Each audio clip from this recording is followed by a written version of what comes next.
El derecho romano hace referencia fundamentalmente al derecho privado, pero ¿alguien sabe cuáles otros aspectos caben dentro de esta denominación?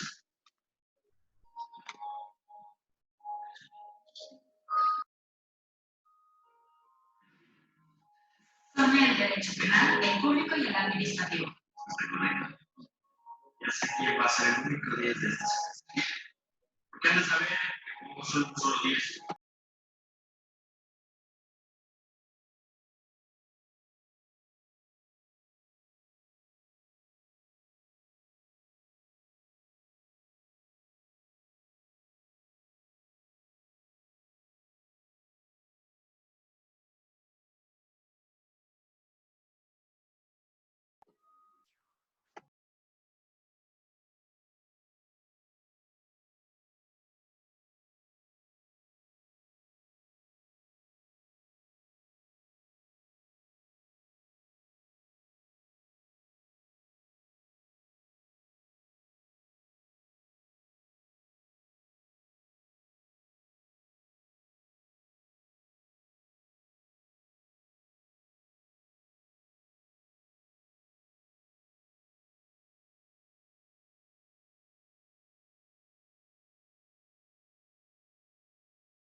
Noches. Hoy día vamos a hablar un poco sobre diseño hidráulico. Vamos a empezar con algunos conceptos básicos. Sobre todo porque en esta lista vemos mayormente jóvenes, ¿no? Unos estudiantes de los últimos ciclos de ingeniería agrícola. Algunos conceptos básicos. Bueno, en la parte hidráulica hay que tener en cuenta que tenemos que analizar para poder dimensionar, ¿cierto? Él dice cada uno de los componentes de un proyecto, del proyecto que estamos planteando, ¿no? Hacíamos en las sesiones anteriores, ¿no es cierto?, que los componentes del proyecto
ok.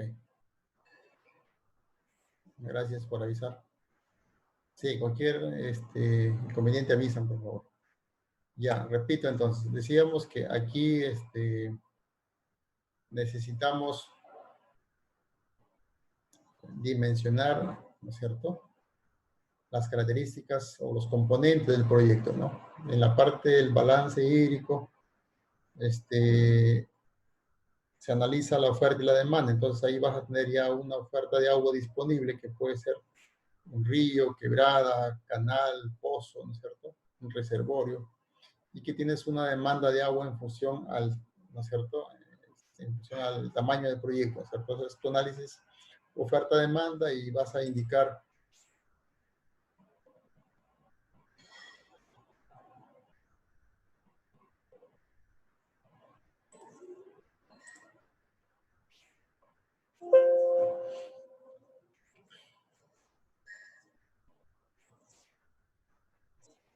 ya, correcto, ¿no? Entonces, decíamos que ahí vamos a indicar, en el análisis de oferta y demanda vamos a determinar el tamaño del proyecto, ¿cierto? Y aquí ya vamos a poder, teniendo ya los componentes bien definidos, tenemos que evaluar cuál va a ser el tamaño del reservorio, por ejemplo, cuál va a ser el tamaño del cabezal. O sea, hablando de cabezal de riego, estamos hablando del sistema de filtrado, ¿no es cierto?, el sistema de pertirriego, los sistemas de seguridad, en este caso una válvula reguladora de presión probablemente, ¿no es cierto?, un caudalímetro, un manómetro, una válvula de alivio, ¿no es cierto? Son componentes que nos permiten darle seguridad al sistema de riego. Aquí vamos a determinar cuántos filtros requiere el proyecto, ¿no es cierto?, qué dimensiones se requiere el sistema de filtrado, ¿no? Y como ya vamos a plantear una red de riego, ¿no es cierto?, vamos a tener una distribución de la red principal, red secundaria, red terciaria, los laterales de riego, ¿no es cierto? Entonces necesitamos saber, indicar cuáles son las medidas, en este caso longitudes de cada tramo, ¿no es cierto?, y determinar cuál es la demanda por cada uno de estos sectores o válvulas de riego para poder determinar su caudal y poder determinar cuáles son las pérdidas de carga en cada sector, ¿no es cierto?, y poder verificar el diámetro que requerimos para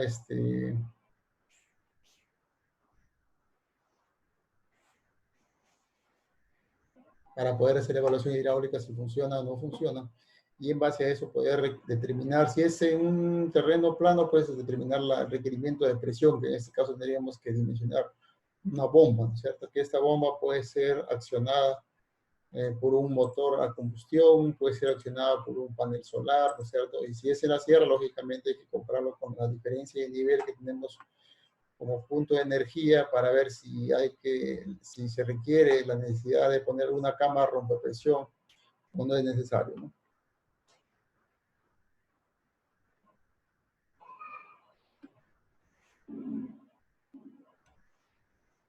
Algunos conceptos de riego, tenemos acá lateral de riego, portalaterales, cinta de goteo, ¿no es cierto?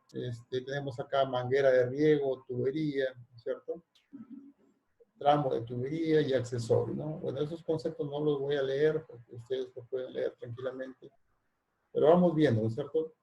Por ejemplo, dice lateral de riego, ¿no es cierto?, laterales, portalaterales y cinta de riego. Por ejemplo, lateral de riego, estamos hablando de esta línea que ven aquí, donde están los emisores, se llama un lateral de riego, ¿no es cierto?, que un lateral de riego puede ser, si es un riego por goteo, por ejemplo, puede ser una manguera de 16 milímetros o de 20 milímetros, ¿no es cierto? Si es aspersión, por ejemplo, puede ser manguera de polietileno o puede ser tubería de PVC, por ejemplo, ¿no?, de 3/4 de 1 pulgada. Entonces son laterales de riego, ¿no es cierto? O también puede ser cinta de riego, ¿no? Entonces son los conceptos de estos, de lo que estamos viendo, lo que es un lateral y un portalateral. Un portalateral es donde se van a conectar los laterales de riego, ¿no es cierto? Entonces acá tenemos un portalateral o lateral de tercer orden, que también se llama, ¿no? Entonces es la línea o el tramo donde se van a conectar todos los laterales de riego. Por lo tanto, cada línea que ustedes pueden ver acá, cada lateral de riego, que como les dije puede ser manguera, puede ser cinta de riego, o puede ser una tubería de PVC, va a tener una demanda, un caudal, ¿no es cierto?, que va a circular por ese tramo, ¿no? Entonces, necesitamos dimensionar, ¿no es cierto? Y aquí se va a determinar cuánto es la pérdida de carga que hay en este tramo, ¿no es cierto? En cada línea hay una pérdida de carga. ¿Por qué? Porque tenemos acá una cota inicial y una cota final, ¿no es cierto? Igual en el lateral de tercer orden o porta regante, como se le quiera llamar, o porta lateral, ¿no es cierto? También hay acá una pérdida de energía en este tramo. ¿Por qué hay una pérdida de energía? Porque acá hay una cota de inicio, acá hay una cota final, ¿no es cierto? Entonces, hay un caudal que va a circular por ese tramo, ¿no es cierto? Entonces, ese caudal que circula por ese tramo, en ese recorrido hay pérdida de energía, ¿no es cierto?, pérdida por fricción. Entonces, hay que saber cuál es el caudal que hay en la línea, cuál es el caudal que hay en este portarregante, ¿no es cierto?, para determinar sus pérdidas de energía, ¿no? Entonces, aquí este portarregante se regula con válvula ¿no es cierto? Que puede ser una válvula manual, puede ser una válvula hidráulica, ¿no es cierto? Entonces, hay pérdida de energía. Entonces, tenemos pérdida de energía en los laterales de riego, tenemos pérdida de energía en los portarregantes y tenemos pérdida de energía en los accesorios, en este caso son las válvulas, ¿no?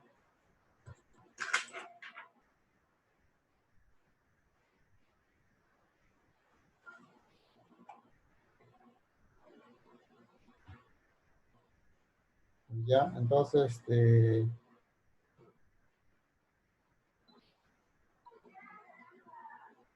ahora, cinta de riego o manguera que vemos acá, ¿no es cierto? O tubería, es lo que hablábamos aquí, ¿no es cierto? O sea, este lateral de riego puede ser manguera de riego, puede ser cinta de riego o puede ser tubería dependiendo del tipo de riego que estás instalando, ¿no? Entonces, eso es...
Acá hay una pregunta, dice, para una buena distribución del agua de riego, ¿cuál sería la pendiente de preferencia de la tubería? Ya, en la realidad aquí, la pendiente no la escogemos nosotros, ¿no? Porque recuerden que el terreno, la ventaja del sistema de riego tecnificado es de que no requerimos nivelar el terreno, ¿cierto? Por ejemplo, en la sierra, donde hay ladera, ahí no vamos a hacer nivelación de terreno, nada. Entonces, simplemente vamos a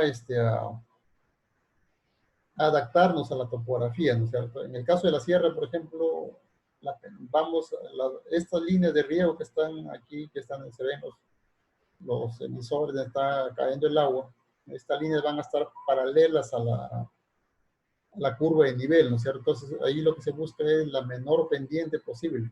¿Por qué? Para evitar de que haya un problema de uniformidad de riego, ¿no es cierto? Entonces, lo que se busca es la menor pendiente, en realidad. Entonces, aquí no vamos a hacer una nueva pendiente, ¿no? Nos adaptamos a la pendiente natural del terreno. Pero siempre, como les reitero, se busca la menor pendiente, ¿no? Si estamos en sierra, por ejemplo, en ladera, el portarregán iría, digamos, en favor de la pendiente y los laterales de riego irían paralelo a la curva de nivel, ¿no?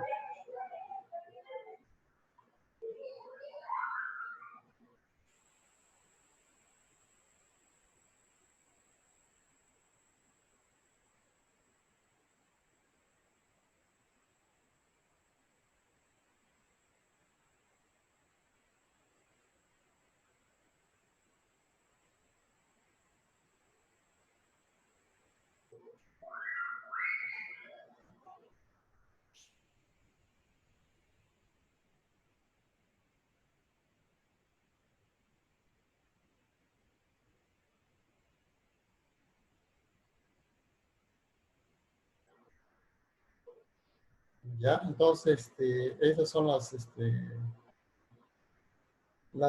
digamos, consideraciones que debemos tomar en cuenta para el trazado de los laterales, ¿no? Entonces, cuando hablaba yo del inicio de cómo bosquejar la red, entonces siempre esta línea la vamos a trazar, pues lógicamente, buscamos que los laterales de riego estén paralelos a la curva de nivel, ¿no?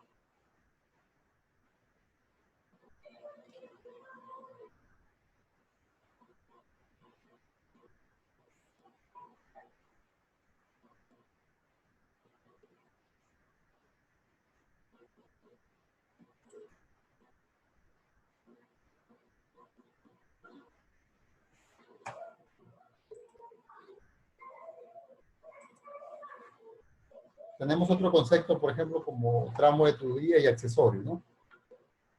Si vamos a la gráfica, podemos ver aquí que hay tramos, ¿no es cierto? Por ejemplo, podríamos llamarle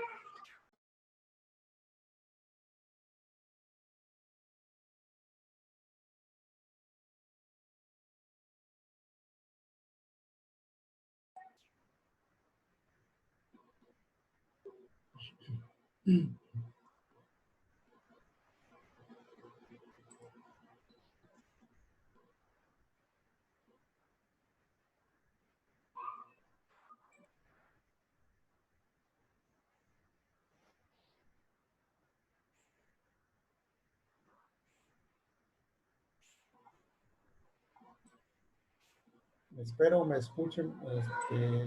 Hay bastante interferencia, realmente tengo bastante problemas con la señal. ¿Ya? Bueno, disculpa del caso. Entonces, ya, decíamos tramos, ¿cierto? El concepto que estábamos viendo era sobre tramos y accesorios. En la gráfica, siempre nos vamos a la gráfica, decía que nosotros cuando hacemos el bosquejo de la línea de distribución, línea principal, línea terciaria, ¿no es cierto? Tenemos acá, bosquejamos el proyecto en tramos, ¿no? ¿Por qué hacemos esto? Porque efectivamente hay líneas de distribución, ¿no es cierto? Entonces acá, por ejemplo, este sería un tramo del cabezal de riego al, podríamos llamarle acá punto A, ¿no es cierto? Punto A, del punto A al punto B. ¿Por qué hay otro punto aquí? Porque aquí hay una T, ¿cierto? Que esta T va a entregar agua a este lateral de riego, ¿no es cierto? Entonces acá podría ser del tramo B al tramo C de repente que tenemos acá. Entonces acá tenemos otro tramo, el tramo B al tramo D de repente, ¿no? Porque acá hay otra T, ¿no es cierto? Entonces, cada uno de estos cambios de dirección o cambios de flujo, cambios de caudal, porque evidentemente acá tengo un caudal, ¿no es cierto? Un caudal, y acá tengo un caudal menos un Q1, por ejemplo, acá tengo un caudal menos un Q2, ¿no es cierto? Entonces, este caudal que salió inicialmente se va distribuyendo en las líneas en función a cómo yo he planteado mi proyecto de riego. Entonces, por eso es que lo divido en tramos. ¿Para qué? Para que cuando haga el análisis hidráulico o el análisis de caudales, presiones, yo pueda analizar cada tramo, ¿no? Entonces yo voy a hacer el cálculo hidráulico de acuerdo al tramo y cómo está el flujo de caudales, ¿no? Entonces, por eso es importante tomarlo así, de esta manera. Y bueno, en mi caso, yo, por ejemplo, lo que hago es enumerarlo o ponerlo con letras, ¿no? A, B, C, D, ¿no? Entonces, ¿para qué? Para que cuando haga el análisis es fácil identificarse o fácil ubicarse en el plano, ¿no? Porque eso, lógicamente, está en un plano en AutoCAD, ¿cierto? ¿Ya? Y accesorios, que no es cierto que son todos los accesorios que, vale la redundancia, que se utilizan en el sistema, ¿no? ¿Cuáles? Por ejemplo, acá tenemos una T, ¿no es cierto? De repente por acá tenemos una T reducción, por ejemplo, ¿no? O un codo, una Y, por ejemplo, ¿no? Entonces, acá hay un codo de 45 grados, por ejemplo, ¿no? Acá hay otro codo de 45, ¿no es cierto? Probablemente por acá hay una reducción, una T. Entonces, todos estos accesorios definitivamente generan pérdidas de carga durante la operación del sistema de riego, ¿no? Entonces, todo eso hay que hay que inventariarlo, ¿no? Cuando estamos haciendo el análisis, tenemos en consideración todas esas pérdidas de carga que se generan por efectos de la conducción de agua, por efectos de la topografía, porque como le dije, aquí tenemos cota definitivamente, ¿cierto? La cota de repente, cota 50, porque estamos en la cota 51, la cota 52, entonces hay pérdidas por fricción, ¿no es cierto? Hay pérdidas por el mismo nivel topográfico, pérdidas por los accesorios, ¿no es cierto? Que hay que sumarlos para poder determinar cuánto es mi energía requerida en el punto de entrega de agua, ¿no?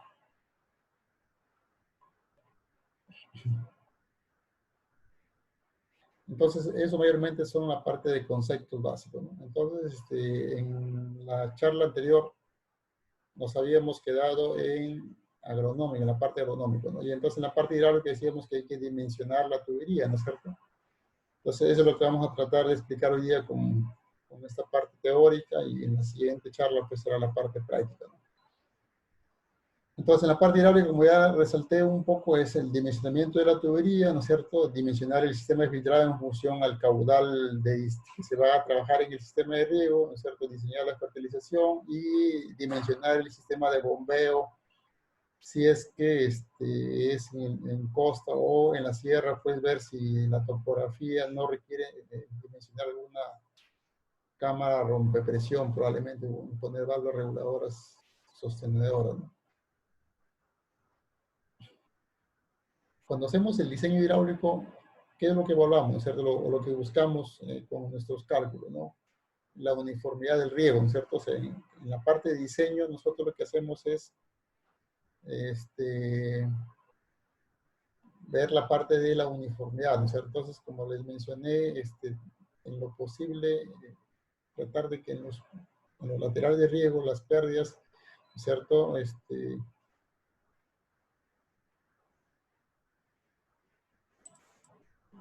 Digamos, no sean tan altas para buscar que es el caudal que tenemos en la entrada de la línea no varíe mucho al final de la entrega de caudales en la misma línea, ¿no es cierto? Entonces, tenemos que determinar estas pérdidas en los laterales, también en los portalaterales, ¿no es cierto?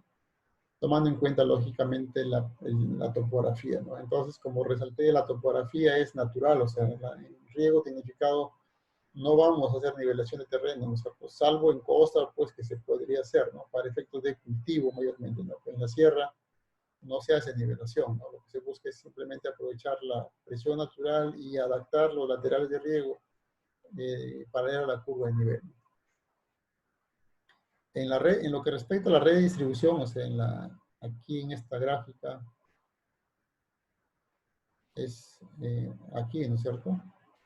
En los turnos de riego, entonces lo que busca es, dice, analizar los turnos críticos, ¿no? O sea, cuando hacemos el análisis siempre nos centramos en los turnos más críticos. Miren, aquí habla de turnos críticos, ¿no? ¿Por qué? Porque es ahí donde podamos tener problemas o pérdidas o muy altas, ¿no es cierto? Que de repente requiera si es en terreno plano, una bomba, pues que esté fuera de o que los costos de operación y mantenimiento pues sean muy altos, ¿no? Entonces, lo que siempre evaluamos es acá, los sectores críticos. Entonces, los sectores críticos podrían ser, por ejemplo, el sector que está más cerca a la fuente de agua, ¿no es cierto? Los sectores que están, o las válvulas que están más lejos, ¿no es cierto? O las válvulas que están, por ejemplo, en el punto más alto, o las que están en el punto más bajo, ¿no? Entonces son condiciones críticas que hay que analizarlas, ¿no? Lo ideal sería que analicemos todas las válvulas, ¿no? Pero habrá proyectos que tendrán, pues, 3.000, 4.000 válvulas, entonces analizaremos, pues, los puntos más críticos, ¿no? Porque a veces hay lugares, hay puntos donde, digamos, son las válvulas que están ubicadas más lejos, las que están más cerca, las que están en el punto más alto, las que están en el punto más bajo, ¿no? Por eso siempre se prioriza analizar los puntos críticos, ¿no?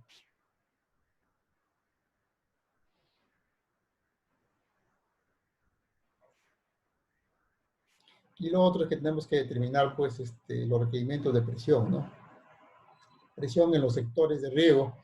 Ya habíamos hablado en la parte agronómica, el proyecto lo dividimos, pues, en turnos de riego, y esos turnos lo dividimos en sectores de riego, ¿no? Un sector puede ser una válvula, por ejemplo, ¿no? Acá. ¿Cierto? Todo es el proyecto, ¿cierto? Lo dividimos en turnos, y un turno puede tener 2 válvulas, 3 válvulas, 4 válvulas, dependiendo de cómo estamos planteando el proyecto, ¿cierto?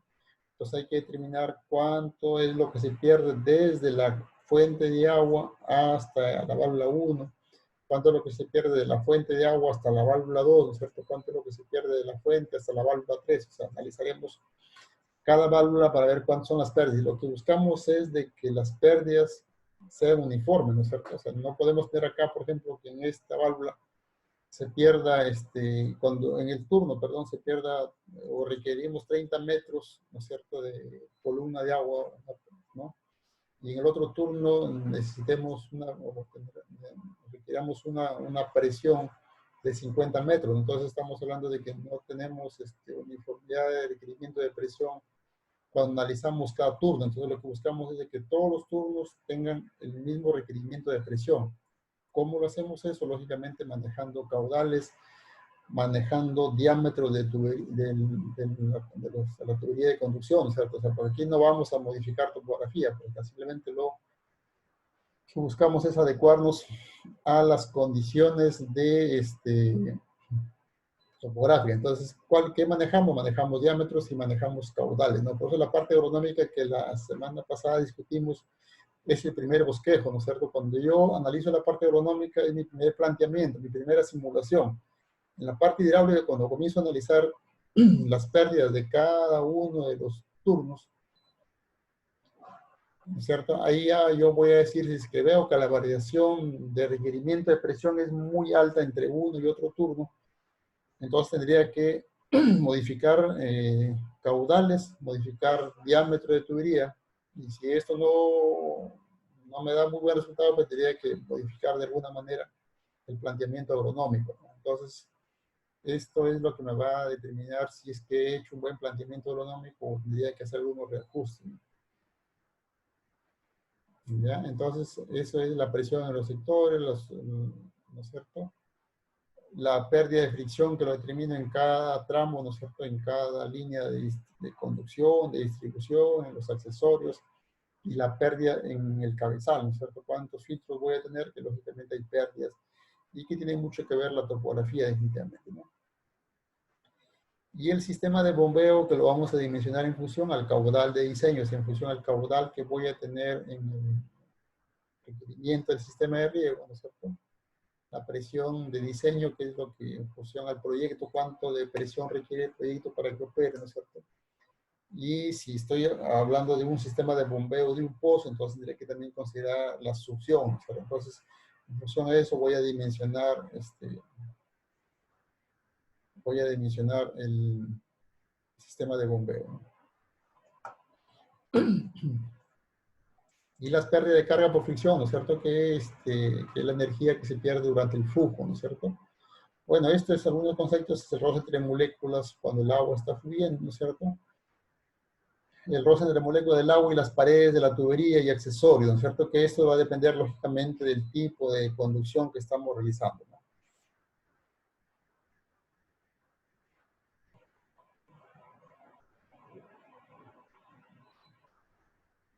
Ya, cuando hablamos de la diferencia, por ejemplo, lo que le mencioné hace un rato en el sector 1, me sale un requerimiento de presión de 30 metros, por ejemplo, ¿cierto? El sector 2 debería haber una variación más o menos un 20%, ¿no? Entonces, esos más o menos son los rangos que nos permiten, para poder decir que estamos dentro de los parámetros de uniformidad, ¿no? Entonces, si es que es mayor, lógicamente tendría que hacer algunas modificaciones en cualquiera de los turnos, no necesariamente en el que está más alto, podría ser en el que está más bajo probablemente. Si las presiones en un turno son muy bajas, podríamos reducir diámetros para aumentar pérdidas y hacer que esté lo más cercano a la diferencia de presiones, ¿no? O en otro caso extremo podríamos aumentar diámetros para bajar presiones. Entonces, ese análisis lo haríamos, pero ahí hay que tener en cuenta, hay que tener muy claro de que en la hoja de cálculo podemos evaluarlo ya, que las velocidades también tienen que estar entre los rangos permitidos, ¿no? Porque yo tranquilamente puedo modificar diámetros, pero las velocidades pueden estar muy altas o muy bajas, ¿no? Entonces, eso es lo que hay que tener en cuenta, ¿no? Entonces, ¿qué influye en las pérdidas de carga por fricción? ¿No es cierto? Definitivamente influye la longitud del tramo, ¿no es cierto? Hay tramos que son, pues, cortos, 20 metros, 30 metros, tramos que tendrán, pues, 50 metros, 100 metros. Entonces, influye mucho, ¿no? A mayor longitud, mayores pérdidas por fricción, ¿no es cierto? El caudal, que definitivamente es un factor influyente, ¿no? Mayor caudal, mayores pérdidas, ¿no? El diámetro, ¿no? Menor diámetro, mayor pérdida, definitivamente, ¿no? Entonces, esos factores son los que me hacen, si yo puedo variar estos factores, yo puedo incrementar o reducir las pérdidas, ¿no es cierto? Y el otro factor que es la rugosidad, ¿no es cierto? El coeficiente, ¿no? Que esto va a depender definitivamente del tipo de material, ¿no? Si estoy usando tubería de PVC o estoy usando de repente hierro galvanizado, no sé, en algunos tramos seguramente lo podemos utilizar cuando hay pases aéreos o algún, ¿no es cierto?, algunos detalles que tengamos que poner en algunos tramos por zona de derrumbe de repente, ¿no? Entonces, esa evaluación la hacemos pues en la parte, en la primera fase que es el diagnóstico, ¿no? Donde hay tramos críticos para poner de repente otro material que sea resistente, ¿no?